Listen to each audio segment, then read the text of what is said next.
why is the day of Christ's death very, and I would add another word, very important. Meaning, I want to emphasize that it's very, very important ang araw ng kamatayan ng Panginoong Jesucristo. Ang ibig kong sabihin dyan sa araw, kailangan ma-identify natin na hindi Friday na namatay ang Panginoong Jesucristo. Upang sa ganoon, makita natin kung saan naka-align ang ating focus, kung saan naka-align ang ating allegiance. Gusto nating mapag-aralan sa salita ng Panginoon. It's not Friday. Okay? Why is it very important? Tingnan niyo ang verse na ito. For as Jonas was 3 days and 3 nights in the whale's belly, so shall the Son of Man be 3 days and 3 nights in the heart of the earth. Ang kausap niya dito, ang mga nagpipersecute sa kanya at naghahanap ng tanda na siya nga ang Mesiyas. At sabi ng Panginoon, wala akong ibibigay sa inyo na tanda, kayong mga wicked and evil generation, kundi ang tanda ni Jonas. And then binanggit po niya ito. Sabi niya, si Jonas ay 3 days and 3 nights doon sa belly of the great fish. So shall also the Son of Man. Siya yun, ang Panginoong Jesucristo, magiging 3 araw at 3 gabi sa heart of the earth. The heart of the earth, ang ibig sabihin yan, sa lupa. Dahil mamamatay siya, ililibing siya, 3 days and 3 nights, saka siya mabubuhay na mag-uli. Okay? Pag ibilangin mo ang 3 days and 3 nights, ilang oras yun lahat? 72 hours. Okay. Kung Friday namatay ang Panginoon, alas 3 ng hapon, pag Saturday, na alas 3, 1 day pa lang. Linggo, na alas 3, 2 days pa lang. O, mali, di ba? Okay, so we really have to understand this. Now, in order to do that, we need some facts about calendars. Okay? Ang Bible calendar is Jewish. Ang ibig sabihin niyan, una pa man, wala pa ang Roman Empire, mayroon na ng calendar. In fact, wala pa ang ibang mga bansa, mayroon ng calendar, ang Hebrew calendar. Tapos, the Hebrew calendar, very similar sa Jewish calendar. Okay. Ano ang calendar natin ngayon na ginagamit? Tayo sa Pilipinas, anong ginagamit natin? Ang ginagamit natin ay Gregorian calendar. Ginawa yan at dinikri ni Pope Gregory, Roman. So, ang tawag dyan sa calendar na yan, solar calendar. Pero ang Jewish calendar is lunisolar. Ang ibig sabihin yan, ang inoobserbahan nila ay ang buwan at ang araw. Okay? So, basahin na lang ninyo yan. And then, gusto nyong hanapin pa ang patungkol dito, nilagay ko sa inyo ang pinagkunan ko nito. Introduction to the Hebrew Calendar, 12 Facts You Should Know by Diana Ritchie.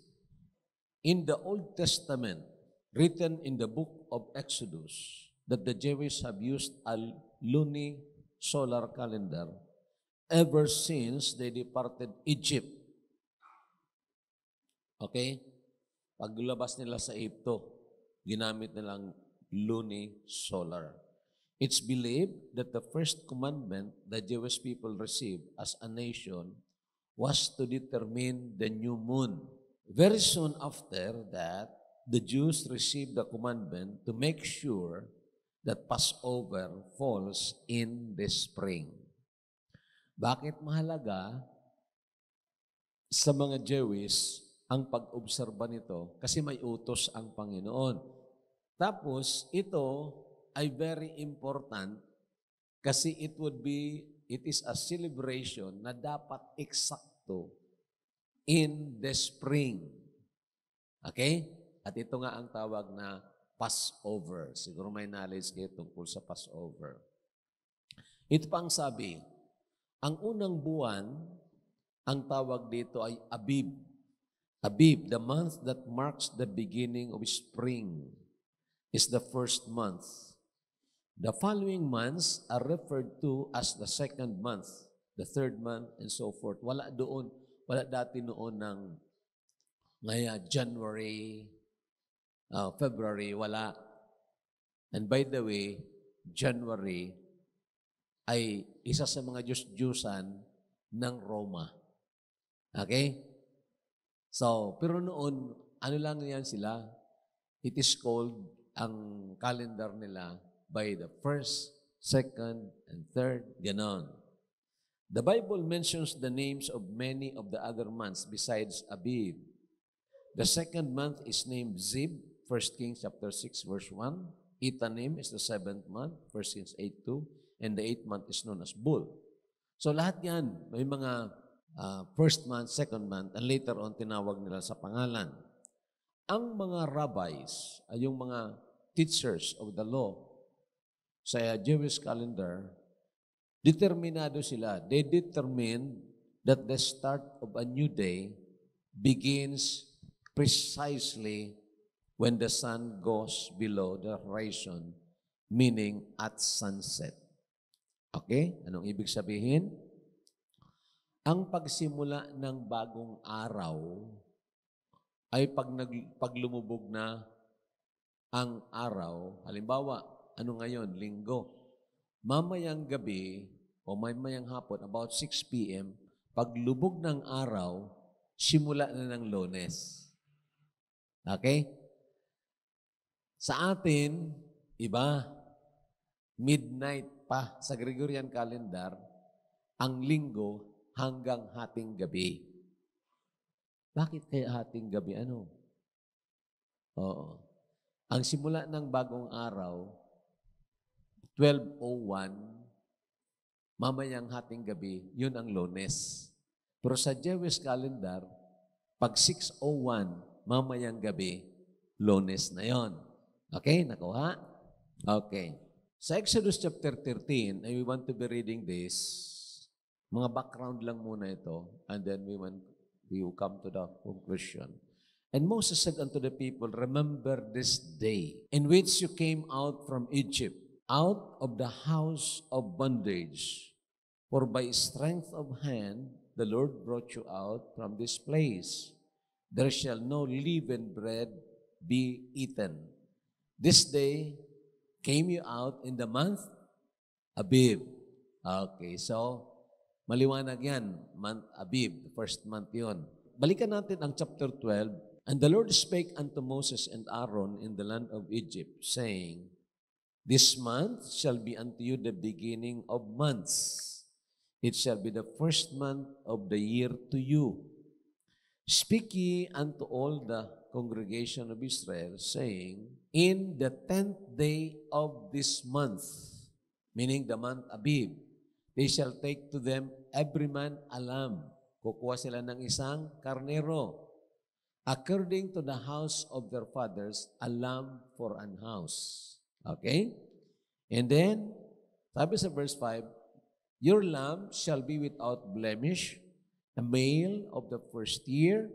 You shall take it out from the sheep or from the goats. Now, kayo na matagal lang nagbabasa ng Bible, nakakarinig na palagi na mga yung tinatawag types. Ang lamb na ito ay the major type ng Panginoong Jesucristo. Okay? Sino nga yung sinasabi ni John the Baptist? Behold, the Lamb of God who takes away the sin of the world. Si Jesus Christ yun. Kaya nga, doon pa man sa lumang tipan, ay ibinabadya na, ipinapaalam na mayroong mamamatay na inosente para ang mga guilty, tayo na mga makasalanan, ay magkaroon ng kapatawaran at paghuhugas ng kasalanan. At ang inosente doon na very prominent and major picture or type ni Christ ay ang Lamb. Okay, the Lamb. That's why, without blemish, nagpapaintindi na ang Kristo ng Biblia ay walang kasalanan. Sinless po siya. Lalaki, hindi po babae ang tagapagligtas. Lalaki, male. Tapos, first year, panganay. Si Christ, panganay sa unang anak siya ni Mary. At virgin si Mary nang ipinanganak si Jesus Christ. Bagamat matapos ipanganak ang Panginoong Jesucristo, then nagsama si Joseph at si Mary, kaya't mayroon silang mga anak, kapatid ng Panginoon. Okay? Sa flesh.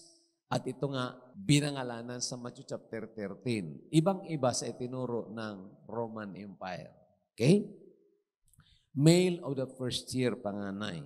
Tapos kukunin sa sheep or from the goats na parang nagsisignify na ang tagapagligtas ay hindi lang para sa mga Israelita na pinaglalarawan ng sheep, kundi maging sa mga hintil na katulad natin na naglalarawan naman ng goat. Okay, nakikita? Okay. Pagdating mo sa Exodus chapter 12, verse 6, sabi dito, "And you shall keep it up until the 14th day of the same month, and the whole assembly of the congregation of Israel shall kill it in the evening." On the 10th day, nandoon lang muna, inoobserbahan nila, parang naka-quarantine, tinitingnan kung baka mayroong galis, baka mayroong sakit. On the 14th day, titiyakin nila na talagang on the 14th day, malinis yung lamb, then papatayin yun. Yun ang tinatawag Passover, sabi sa verse 11. Sige, basahin natin. "And thus shall you eat it with your loins girded, your shoes on your feet, and your staff in your hand, and you shall eat it in haste. It is the Lord's Passover." At ang salitang Passover, alam ko na alam ninyo yan. Bakit tinawag yun na Passover?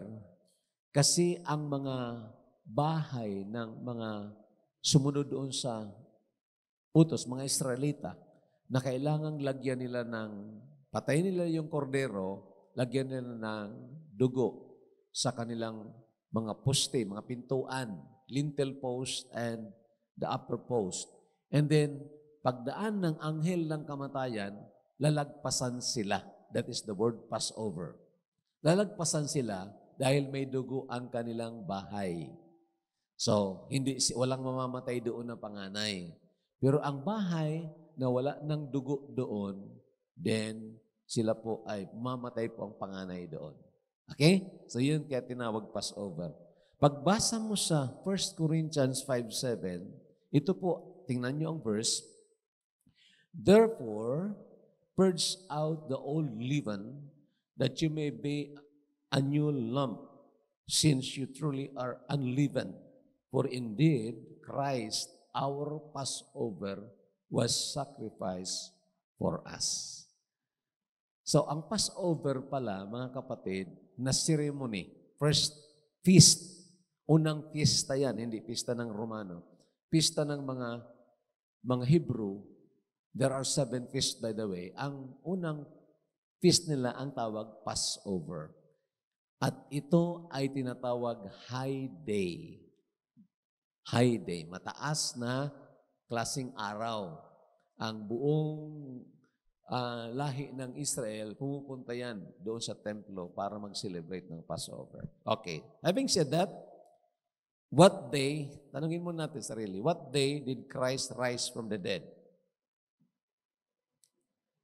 First day of the week. Tama? And that is Sunday. Ang pagbilang nila ng araw noon, wala namang salitang Sunday.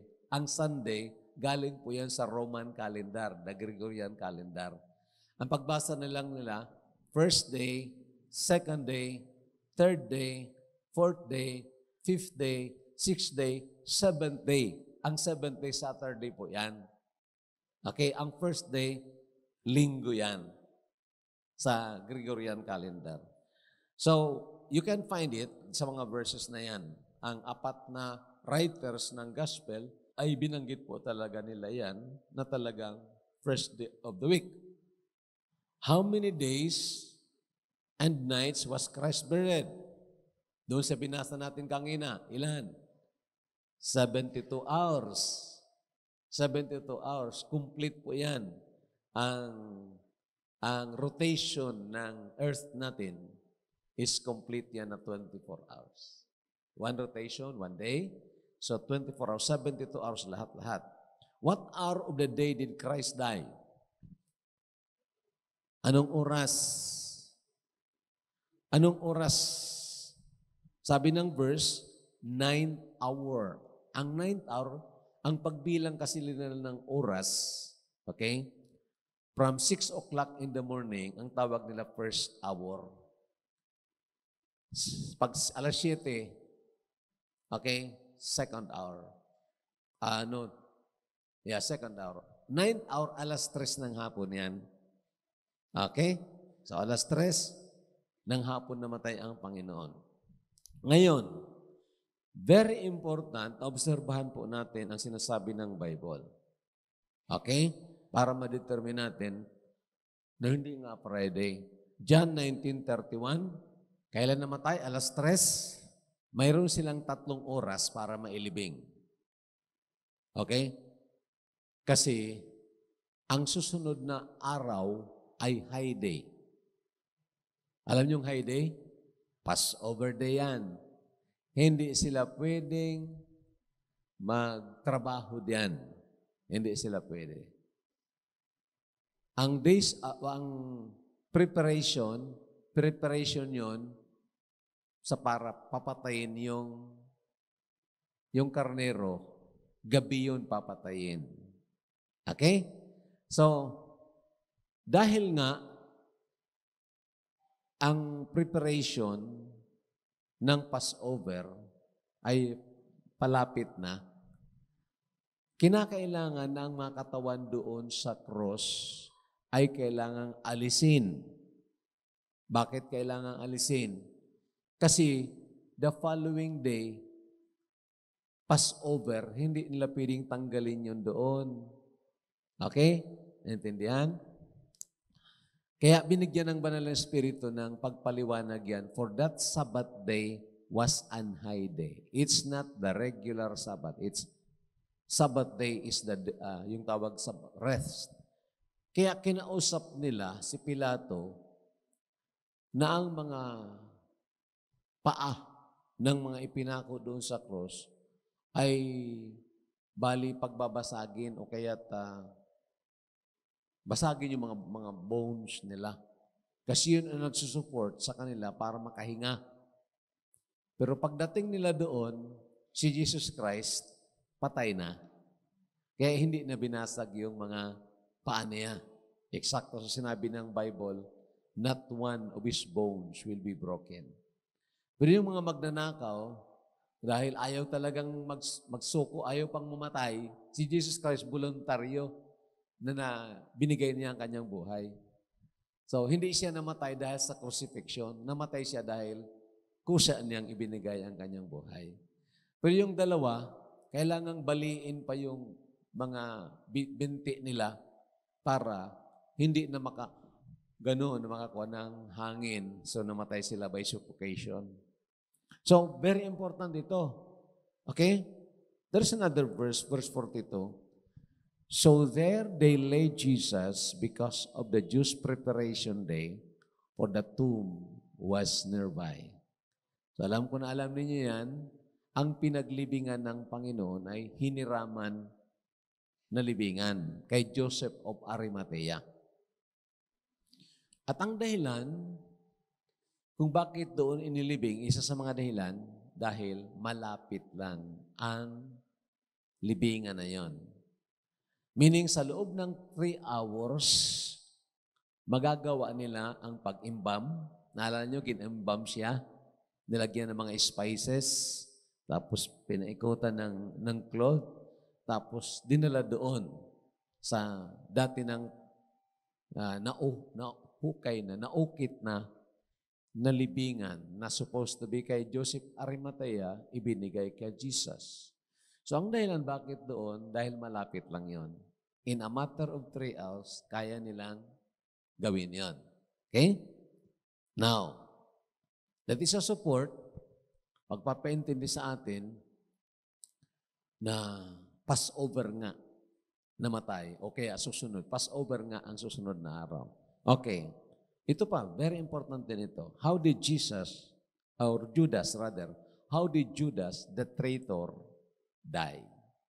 Paano namatay si Judas? Binitay si Judas. Tama? Okay? Siya mismo ang nagbitay, rather. Siya ang nagbitay. Tingnan nyo itong isang verse. Basahin ulit ninyo, Acts 1:18. Sino ang tinutukoy dyan? Si Judas. Bumili siya ng lupa. Bumili siya ng lupa. At doon, dinescribe ang kanyang kamatayan. Doon siya nagpakamatay sa lupa na binili niya. Siyempre, malayo yun na hindi siya makita ng tao. So medyo malayo. So in a matter of 3 hours, nakarating pa doon. Wala namang nakakitang tao. So nabitay siya doon. Ang sumunod na araw, ano nga yun? Passover. Kung may nakakita man doon, pwede bang kunin? Hindi. Bawal magtrabaho. So, ilang araw doon si Judas, hindi natin alam. Nauna siyang namatay kaysa kay Jesus eh. Nang malaman na, after na nang lumipas na Sabat, yung paliwanag ko mamaya, so meaning pwede nang kunin doon, nakita na, andun si Judas, pinutol yung lubid, nahulog daw si Judas, falling headlong, una ang ulo. At itong tiyan niya, hindi katulad ng tiyan ko, bloated ngayon ang tiyan ko. Pero yung grabe yun. Ang tiyan niya, bloated talaga. Then, sabi doon, all his entrails, ang nasa loob ng tiyan niya, sumabog. Okay? So, it describes na siya nga ay binitay doon sa Matthew 27:5, pero describe din na nang siya ay kunin doon, yun ang nangyari sa kanya. So bakit, kung agad-agad nakita na hindi pa Passover, makuha yun si Judas, sasabog ba ang tiyan? Of course not. Kaya nakuha siya doon after na ng Sabbath. Okay. Tingnan natin. Okay, ito na. Malapit na tayong mag-conclude and then we will apply. Christ was risen from the dead first day of the week. Sunday yan. So Saturday to Sunday consists 24 hours. Baliktad lang na pagbilang natin. Saturday to Sunday consists 24 hours. That is the one day pa lang. Friday to Saturday consists 24 hours, 2 days. Thursday to Friday consists 24 hours, 3 days. So, kailan namatay ang Panginoon? Namatay ang Panginoon, Miyerkules, 3:00 ng hapon. Ilinibing siya, 3 hours after, simula na ng Passover, simula na ng Thursday. Eksakto yan sa 14th day of the first month na mamamatay o kaya't magsimula ang Passover. Friday is the feast. Okay. Thursday is a high day Sabbath. The Passover, the 14th day of the first month, Abib. Yan ang Passover. Friday is the feast of unleavened bread, Sabbath, the 15th day of the first month. Bawal pa rin sila dyan magtrabaho. Feast of unleavened bread yan. You can read it in Exodus chapter 12. So, Passover, ang sumunod, Feast of the Unleavened Bread, bawal pa rin magtrabaho. Ang sumunod is the regular Sabbath. What is that? Saturday. Saturday. And then, ang sumunod is the first day of the week. Ilang oras na nasa libingan ang katawan ng Panginoong Jesucristo? Eksakto 72 hours. Now, kung pwede pa nating pag-aralan, eksakto yan, pag-strike ng first day of the week, gabi yan. Gabi. Bali ang Panginoon, nabuhay na mag-uli. Pagbisita doon ni Mary at ang ibang Mary, early in the morning, bukas na dati ang libingan.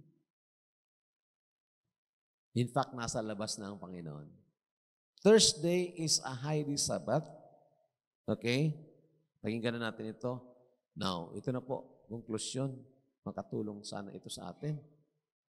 Why is the day of Christ's birth very important? Number one, it proves that God's word is trustworthy in all things that it says. Ang salita ng Diyos ay masasaligan sa lahat ng bagay na sinasabi niyan. Pwede mo ikatiwala ang kaluluwa mo sa ipangako ng Panginoon? Pwede mo ikatiwala? Kung tunay ka na nanampalataya sa Panginoon, talaga bang sigurado kang makapasok sa langit? Kung tunay ka, sigurado? Bakit? Nangako ang Panginoon sa kanyang salita. Okay, sige nga, ipabasa natin. 1 John 5:13. 1 John 5:13, sa mga nakamemorize niyan, these things have I written unto you that believe on the name of the Son of God, that you may know that you have eternal life, and that you may believe on the name of the Son of God. Pinasulat ito, document yan. Okay? Dokumento ng salita ng Diyos, hindi lang oral na sinabi, ipinasulat. Kung may hawak ka na title ng lupa mo, sigurado mo ba na sa iyo yan? Tiningnan mo kung talagang sa pangalan mo. Kung tiningnan mo, uy, okay. So you have it. Kung tunay ka na ng palataya sa Panginoon, ito ang titulo mo. Pinasulat. Lahat ng sinabi ng salita ng Diyos, either spiritual, masasaligan yan. You know, dalawang persa lang naman talagang nag-aagawan sa buhay natin, di ba? Satan and God. Of course, hindi ito parang dualism na parang kung sino ang matalo, talo talaga, no? It's not dualism, but rather, ang Diyos ay talagang mananalo. Sigurado yan. Okay? Kaya lang, Satanas, hanggang ngayon, hindi yan sumusuko. And he want to win you. Gusto ka niyang bihagin, gusto niya tayong bihagin. And that's why we ought to know kung ano ang nagtumatakbo ng panahon ngayon. Doon sa bakit importante, why is the day of Christ's birth very important? Of course, if you want to study the Bible in all that it says, whether geography, whether morality, okay? Ang Bible, palaging tama. Palaging tama.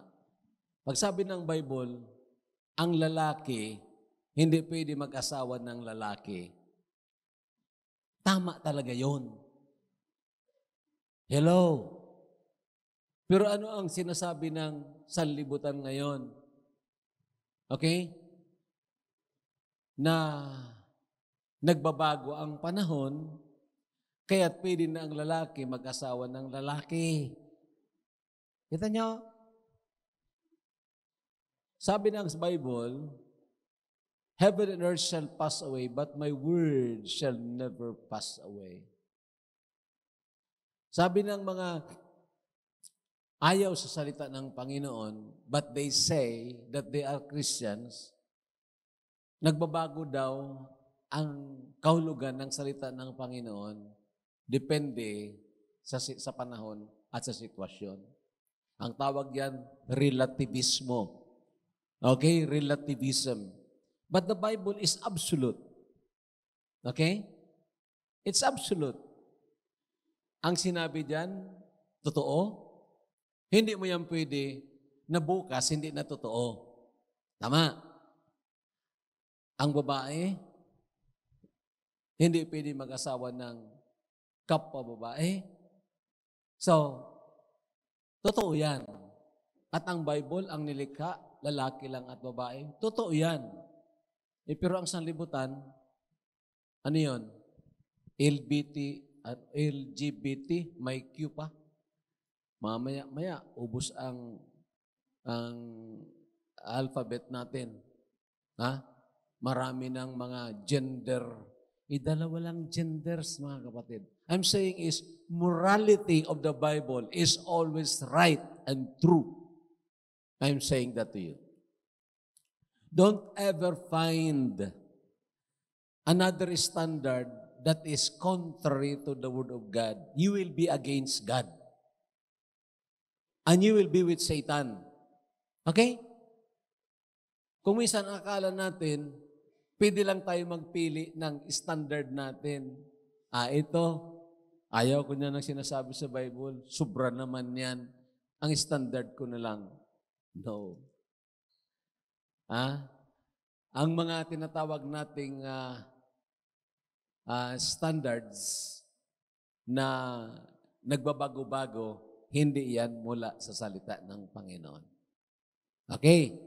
So, history, magsabi ang Bible ng history, totoo yan. Ang problema lang, dahil ang ipinasok sa atin na history ng mga colonizers. Alam niyo yung mga colonizers? Sabi ni Columbus sa kanyang mga tauhan, si Columbus, pinupuri siya as the best, one of the best navigators of the world. No. Columbus is not a navigator. Columbus is a murderer. Sabi ni Columbus sa kanyang mga tao, matapos niyong makolonize ang isang bansa, erase their history, we will make our own history. And that's why, nabago ang mga istorya ng sanlibutan. Kung gagawa ang mga nanalo o kaya colonizers ng history, siyempre, pabor sa kanila. Di ba? Itatago nila yung mga atrocities na ginawa nila. Kahit nga ang Amerika, tinago din yung ginawa nila sa Samar. Mabuti na lang mayroong ebidensya doon yung kampana na sinabi ni Duterte, ibalik nindo yan. Because that is a token of what they did there, the massacre. Anong ibig ko sabihin? Ang history, mga kapatid, na sinasabi ng Bible, totoo yan. So, whenever it mentions about places, geography, nagbabago-bago lang ang pangalan, but you can trace right now, you can trace. Halimbawa, itong Egypt pa rin, sinabi ng Bible. Ang Ethiopia pa rin. Ang Iran, dati yan noon, Persia. Pero before Persia, ang pangalan niyan, Elam. Okay? Matitrace mo pa rin, lalo na ngayon. So, anong ibig sabihin? Geography ng Biblia ay hindi magkakamali. Nang sinabi ng salita ng Diyos na ang mga tunay na mga Hudyo kukunin ng Panginoon mula sa karamihan sa kanila sa Africa, walang galing sa Europe. Yang mga Hudyo diyan ngayon, mga peke yan.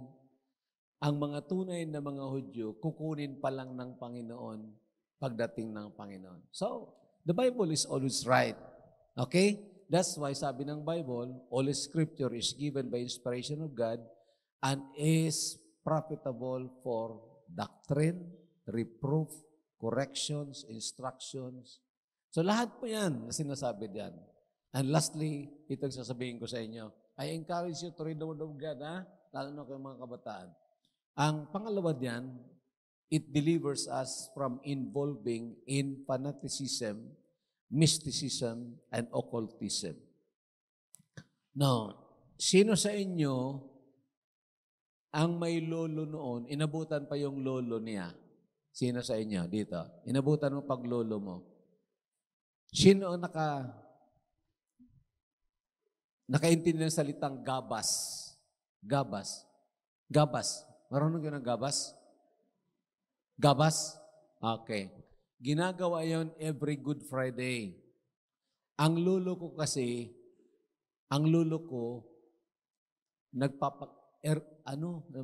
herbularyo, nagpapagaling. Okay?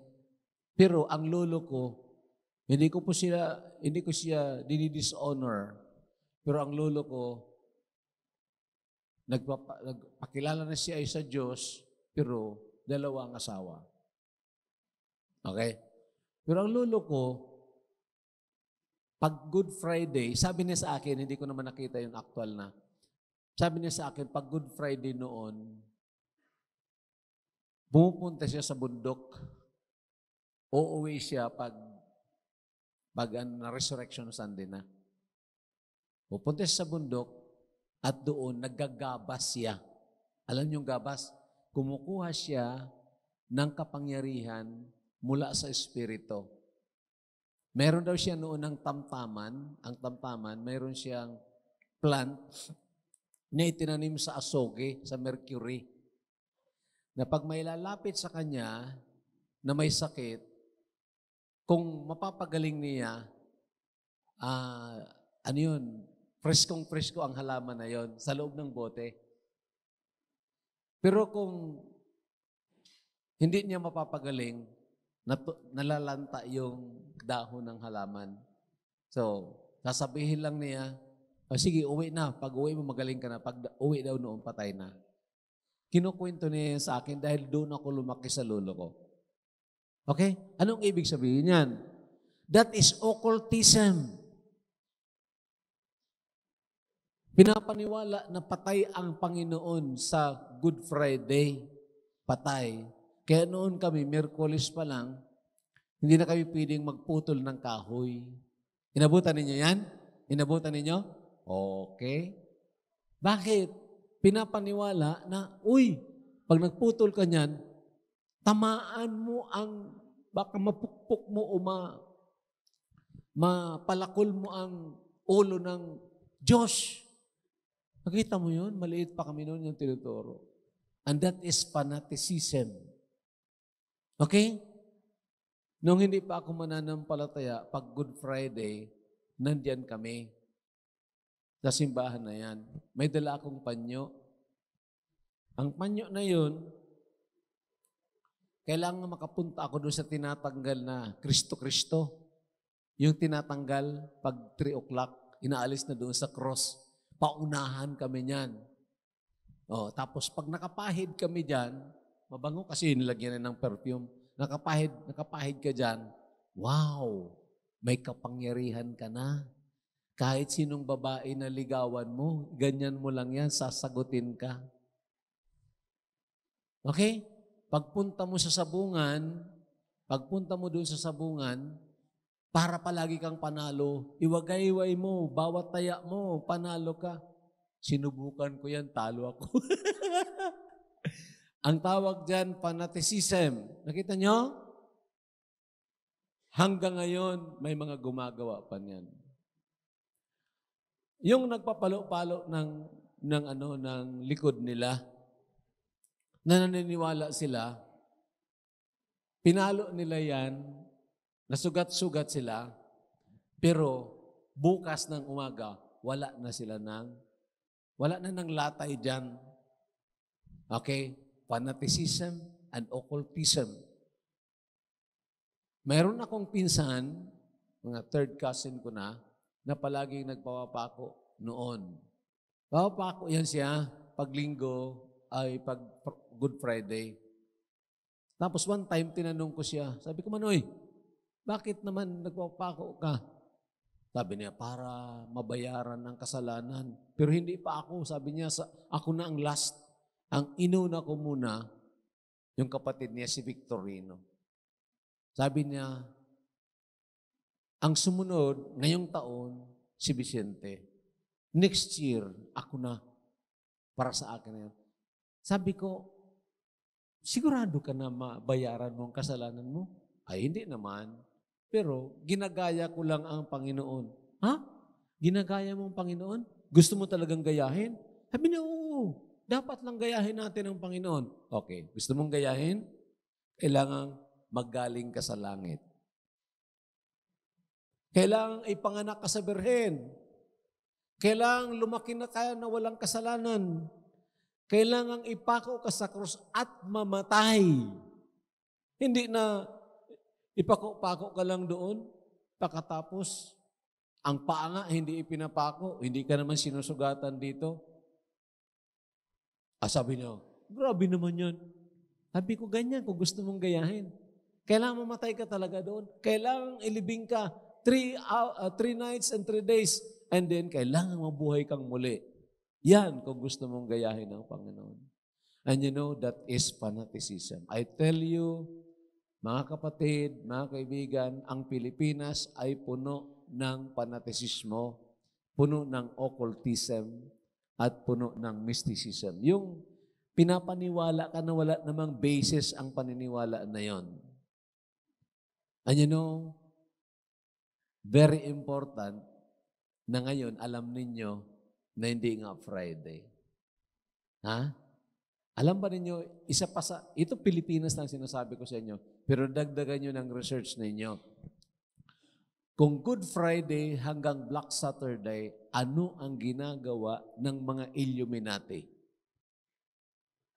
Hello? Alam niyo ang Illuminati? Sino nakarinig ng Illuminati? Okay? Illuminati, mga demonic yun. Okay.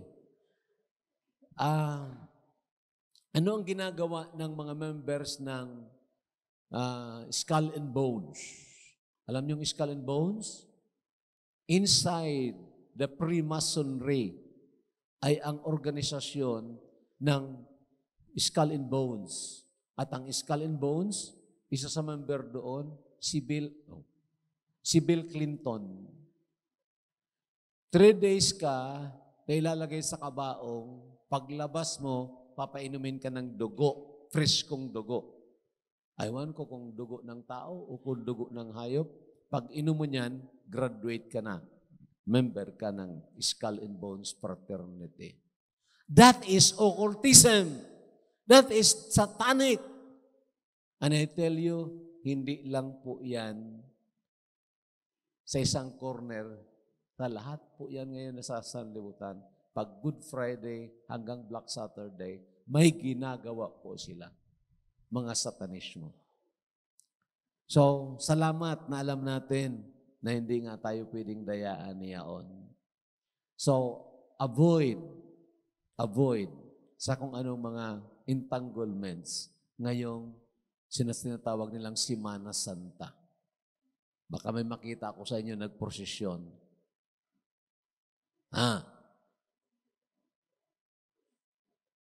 Nakita ko sa inyo. Katulad ko noon, puprosesyon kami dahil pinapaniwala kami na mababawasan ang kasalanan mo kung magsasakripisyo ka.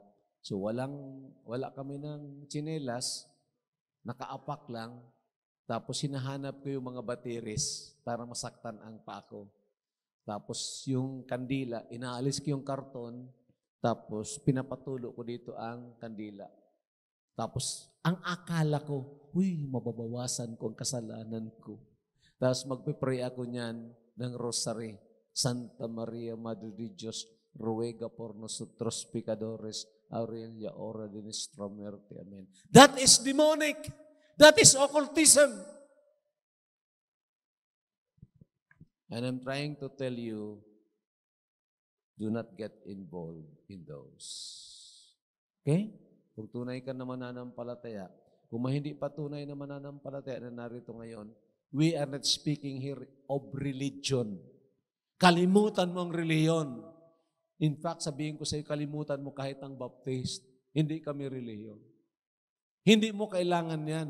Ang kailangan mo, ang Kristo na Diyos na nagkatawang tao doon sa krus ng Kalbaryo, siya ang tapos na nagbayad ng iyong kasalanan. Sa Kanya ka lumapit. Katulad ng magnanakaw doon sa cross. Sino ang nilapitan niya? In Kristo na ito. At kung lalapit ka sa Kanya at sabihin mo, Panginoon, makasalanan ako. Pero nagsisisi po ako. Hindi ko po kayang bayaran ng kasalanan ko. Pero alam ko, ikaw, umibig sa akin, binayaran mo ang kasalanan ko. Iligtas mo po ako ng makasalanan. Ngayon, ililigtas ka ng Panginoon. Okay?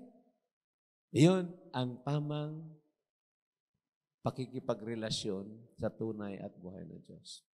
Sana, makita natin ito, mga kapatid, mga kaibigan, at huwag tayong madayaan ng pwersa ng Diablo na humahatak sa atin sa kaisipan, sa emotion natin, at maging sa mga actions natin para ipasama doon sa grupo ng Diablo. Tulungan tayo ng Panginoon, makaiwas po tayo. Okay?